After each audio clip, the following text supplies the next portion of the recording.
You're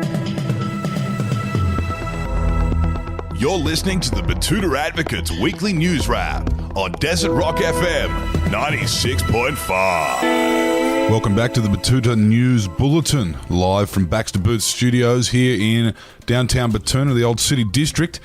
The date is the 15th of October.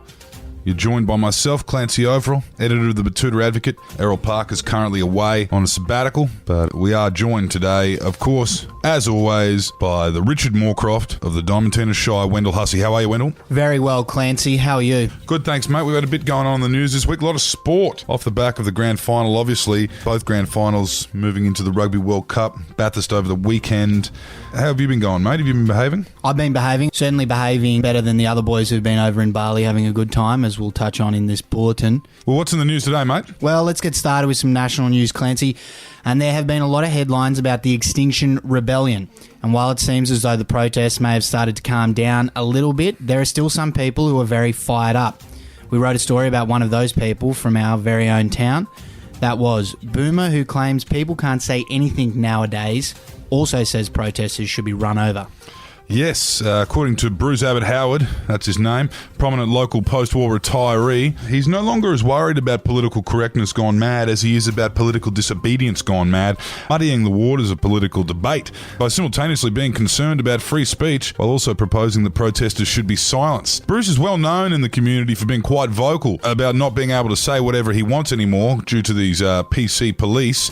But at the same time, he has made it clear he thinks these climate protesters should be run over by commuters and killed, or locked up at the very least. He did say he was expecting a knock on the door from the PC police after saying that, so we'll touch in with him to see what's happened there. Chris Blanche, another prominent local boomer from around town, has weighed into the debate, throwing his weight behind Abbott Howard in a slightly confusing manner, saying he fully agrees with the sentiment of running these protesters over before apologising for the fact that he drank water from the streetlights, played with hand sanitizer and shot toy guns at the curfew, and it didn't hurt us. Yes, a very confusing sentiment held by the boomers about how things used to be in the good old days before you were allowed to protest and not say anything at the same time. Before Fortnite as well. In other news of national significance and slightly less controversial, phone books are now being delivered directly to recycling bins. Yes, that's right. In a move applauded by green groups, Yellow Pages has announced plans to deliver its iconic telephone directories directly to the nation's recycling bins. This comes after studies have shown that usage of the once indispensable directories have fallen sharply with the advent of the internet and the aftermath of several police royal commissions. Yeah, it'll be interesting to see what happens there. I know a lot of people were angry after the plastic bag ban. They haven't been able to line their bins with anything. So we'll keep an eye and see if anyone can light fires next winter with newspapers instead. And speaking of great initiatives, there's another one set to be introduced across the state. Speed cameras to be fitted with Instagram filters to appeal to younger demographic. Yes, in a bid to help young drivers keep off their phones while driving, while also encouraging the youth to engage in the Australian pastime of driving too fast and subsequently raising revenue for the state government, the feds have today announced plans to outfit all speed and red light cameras with Instagram filters.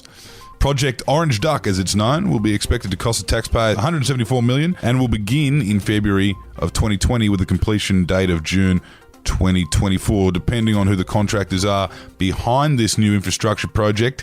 Could very well be the Spanish, in which case they might fuck off with the money. In some entertainment news now, and film snob accidentally enjoys The Joker after downloading pirated version dubbed in French.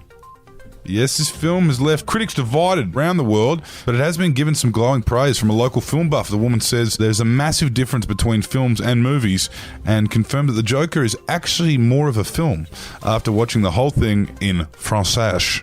Is that how you say it? Français? I couldn't tell you, Clancy. In French. It sounds about right. Yeah, in French. In French. Candace, a young privately educated white feminist who was inspired by Lena Dunham to get into film and screenplay writing, says obviously she agrees with every criticism of The Joker as well, like especially the opinion pieces that criticise the film for being problematic. But despite all of that, she thinks it was really well done, obviously still under the impression that it was a French film. Now, sports news, and the wait is finally over. The NRL off-season has officially kicked off with 300 haymakers outside a Balinese nightclub. Yes, big Nas. Following up from last year's biggest ever off-season of all time, arguably, this year has finally kicked off in spectacular fashion. In an event that can only be described as quintessentially rugby league, video has emerged of a Storm player, Nelson Asofa Solomana, in Bali, going ballistic out front of a nightclub while a small army of security guards try and subdue the big fella. Was very impressive. Now, Alex Burns, a local from Betoota who was actually out the front of that venue at the time, told us he managed to grab a quote from the player after the kickoff.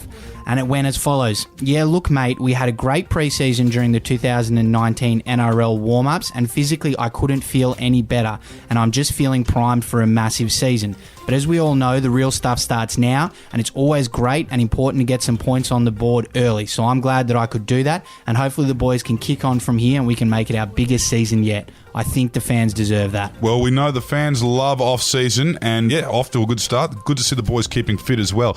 Now, what else in sporting news, Wendell? Well, in other egg ball news now, the Japanese rugby side transformed into Super Saiyan during record-breaking victory over Scotland. Yes, the land of the rising sun was ecstatic after witnessing 23 of their fastest and strongest servants unlock their dormant Saiyan powers. In a sight to behold, the Japanese rugby side began to emit a golden glow which surrounded each man as their hair turned blonde in something that hasn't been seen since the modern Japanese folklore of Dragon Ball Z. This resulted in the Brave Blossoms defeating Scotland 28-21 in a thrilling match and securing their spot in the quarterfinals where they will take on the Springboks. Good luck to them. Anyway, that's all for this week. Thanks for tuning in. Be sure to join us again next time for your weekly dose of honest and hard-hitting regional news. Until then, I'm Wendell Hussey. I'm Clancy Overell. You be kind to each other.